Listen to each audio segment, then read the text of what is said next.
Cycbercrest Chennai to address the gallery.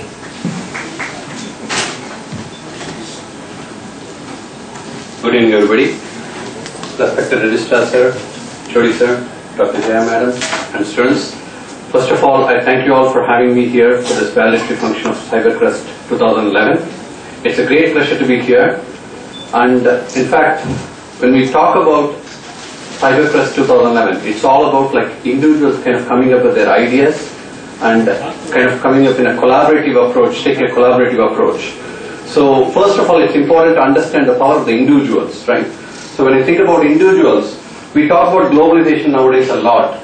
If you really see how globalization has evolved, you can call it as three versions, because you're all kind of IT industry professionals, I would say, because you're soon going to be out in the marketplace, kind of out in the academic world as well as in the corporate world, achieving things. So if you really see the globalization, how it has evolved, three versions of globalization you can call it. The one that happened before the 19th century, right? That's the first version of globalization, where one country will invade another country and spread their culture, right? That used to happen before the 19th century. And later on, the last 2 centuries, if you really see, 19th and 20th centuries mostly, it's the second version of globalization, where one company will establish, the multinational companies will go and establish their centers of excellence or their branches across the world and spread the work culture, which will be uniform. For example, General Electric or IBM, if you take all these companies, right, which multinational corporations which go out to various countries and spread a certain corporate culture across the globe. So that is the second version of the globalization. Really, the third version of globalization is happening right now in the 21st century, right? Really, if you see what is going on, when we talk about like individuals, you would have heard about a lot of freelancers, everybody, you as an individual sitting right at your desk in your home, right? You are able to work on projects that along with other team members across the globe, right? They can be in the US, they can be in Japan, China, anywhere. So the third version of globalization that is happening now is really not powered by the countries or not powered by companies. It's powered by the individuals who are really coming out with good ideas and really ready to go out all out to execute those ideas. And when you talk about ideas now, right? So now that you understand the power of the individual, now let's take a step back and talk about individual powers, right? How certain individuals have changed the complete landscape of technology, right? One simple thing first, in my opinion, the most important thing to understand is about more than the ideas, how well you pursue those ideas and execute them, right? That's what really matters to make it successful, an idea successful. Many people have ideas, there are a lot of ideas lying out there, but not all ideas are going out and known to the outside world. And only when it's known to the outside world, it becomes prominent and it becomes helpful for the society as well. From that context, I'll give you a couple of examples, right? A good example is some of you would have heard about Netscape, right? Today you're all familiar with Firefox, Internet Explorer, everything. Web browser, when you talk about web browser.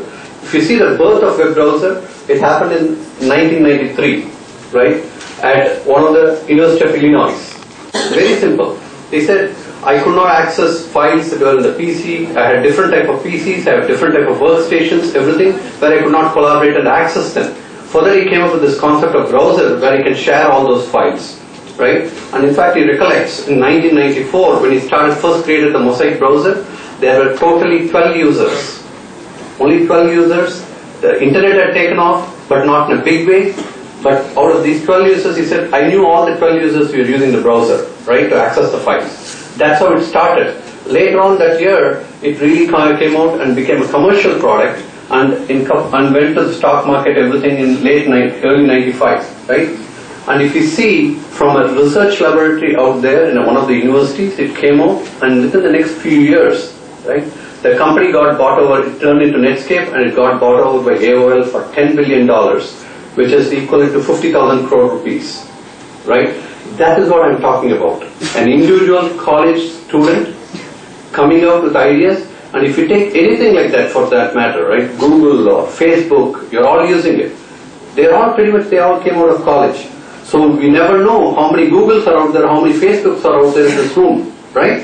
In future it can happen because based on papers that you have presented today, everything, no paper you can as I said, it's all about the execution, how well you pursue the ideas. Because the most important thing that I have understood based on my experience, everything, and people I respect the most are the people who take the most complex technologies and make it simple for even for a common man to understand.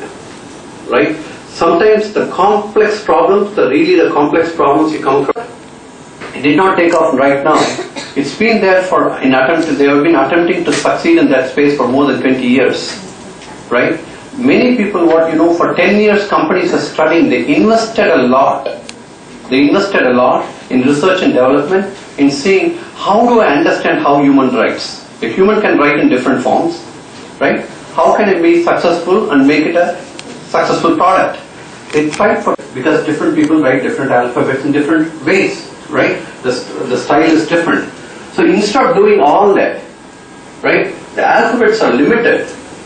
It's easier for me to tell the PC, computer, or whatever farm laptop I have, or the farm device that I have, to kind of set up a certain way of writing the alphabets and teach the humans how to write it to adapt to that. For example, if you see A, you have to write, you don't need to write, you cannot write a A, kind of put an inverted V and then put a dash. All you have to put is an inverted V. It understands it's an A.